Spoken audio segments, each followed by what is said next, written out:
One of the things that we find in many other cultures, including Italy, is that they start with very fresh, very good ingredients and they work from there. And that enables them to create something that's very flavorful yet simple without a lot of added flavors to it. The recipe that I'm doing today is called leek soup, and it follows those principles. But it would be more of a peasant kind of dish, in part because the wealthy people didn't want to use a lot of garlic, a lot of onions, because they didn't want their breath to smell bad.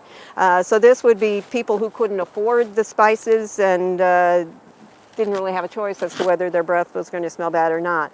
So we're starting with leeks, and one of the things I want to show you is that because leeks grow in the ground, they're related to the onion, but they don't grow into a tight bulb the way the onion does. So they're going to come up, and as they come up, the soil is going to be deposited inside the leek. So it's really important that you wash it, and you can see what happens here.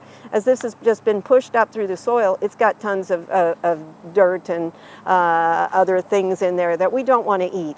Also, this part of the leek, the part that's dark green, is really not edible from the standpoint of we're going to make a dish and use it. It's edible from the standpoint of if you wash it, you put it in with water or stock, you can flavor things with it. But this is going to become compost, so I'm going to get rid of it. Now, there's a couple of things that you can do. You notice I cut off the root end of it as well. And you can see in this part of it, there's still a lot of soil. So we need to clean out the inside of that. I can't just peel that away.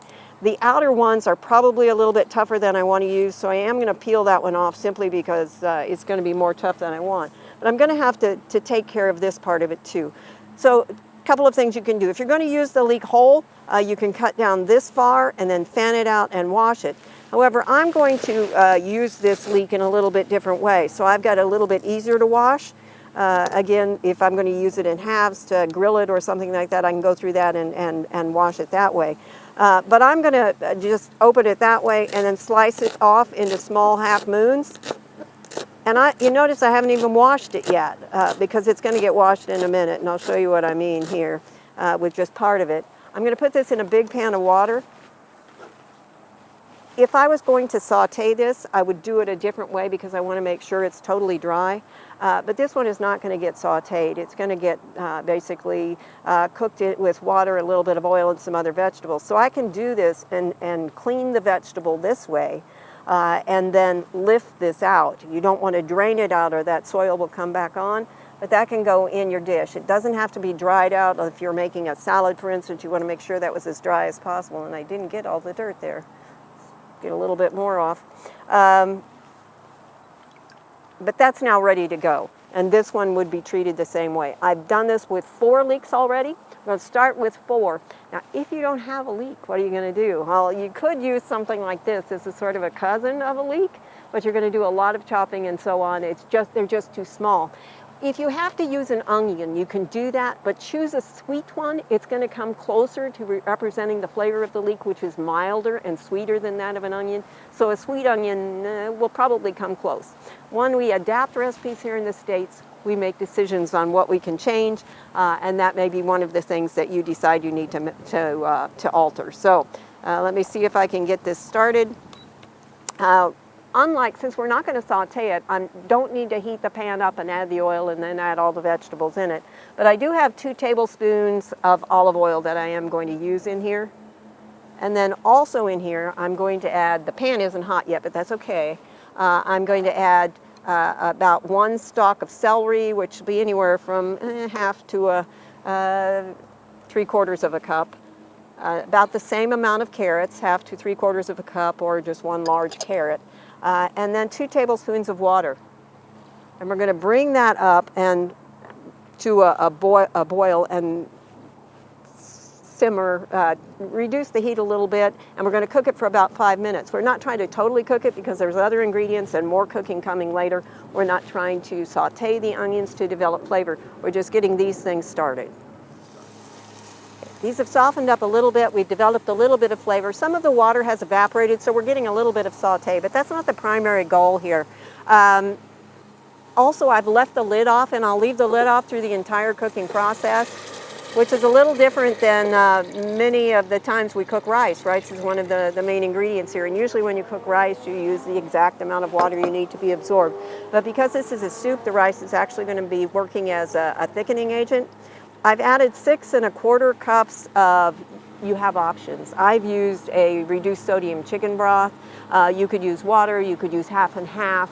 I think we as Americans are kind of accustomed to a higher sodium, we have a higher appreciation for sodium than some people in other countries. So that while we have ingredients that are going to add sodium to it, it doesn't add the amount of flavor that we're accustomed to. So I'm using a chicken broth that's got some sodium in it just to kind of enhance that. I'm also going to add a small amount of salt to it as well. Now I'm going to add the leeks that go with it. See if I can get that cleaned out. And then I've got 3/4 of a cup of rice. So normally it's a 2-to-1 ratio, so we're well beyond what a normal ratio of just cooking rice would be. I'm using a long grain rice because I want this to add some thickening, and a long grain rice is going to release more starch than an extra long grain rice will. If you want even more of that thickening, you can either use a medium or a short grain rice to it.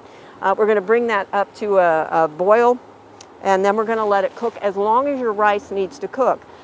This is a medium or a long grain rice. It should cook in 15 to 18 minutes. Once it comes up to a boil, we'll turn it down. If you want it to be softer and release more of the starch to do a little bit more thickening, cook it a little bit longer. Keep in mind, however, when it cools down, it's going to continue to add that thickening. So you may want it to be a little thinner when you actually take it off than it is when you serve it. I've added about 1/8 of a teaspoon or a pinch of salt to this, and we'll just stir that up, bring it up to a simmer, and let it cook. I'm probably going to let it cook about 20 minutes. I like mine a little bit thicker, but you do it to your own preference and according to the package, because there are so many different kinds of rice, whether you're using plain rice, converted rice, brown rice, and so on. Base this cooking time on the time it takes to cook the rice you're using.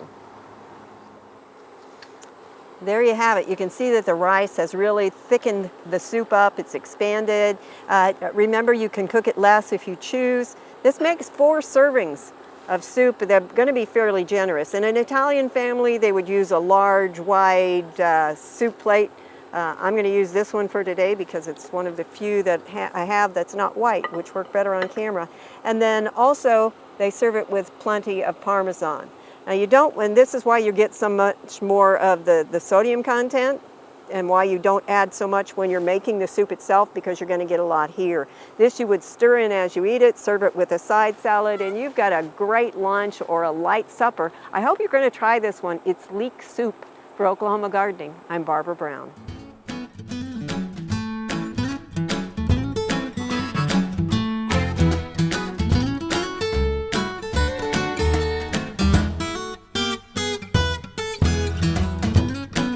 Hope you enjoyed this video. It's part of our Oklahoma Gardening YouTube channel. You can also find even more videos on our OK Gardening Classics YouTube channel. And join us on social media for great gardening tips, photos, and discussion.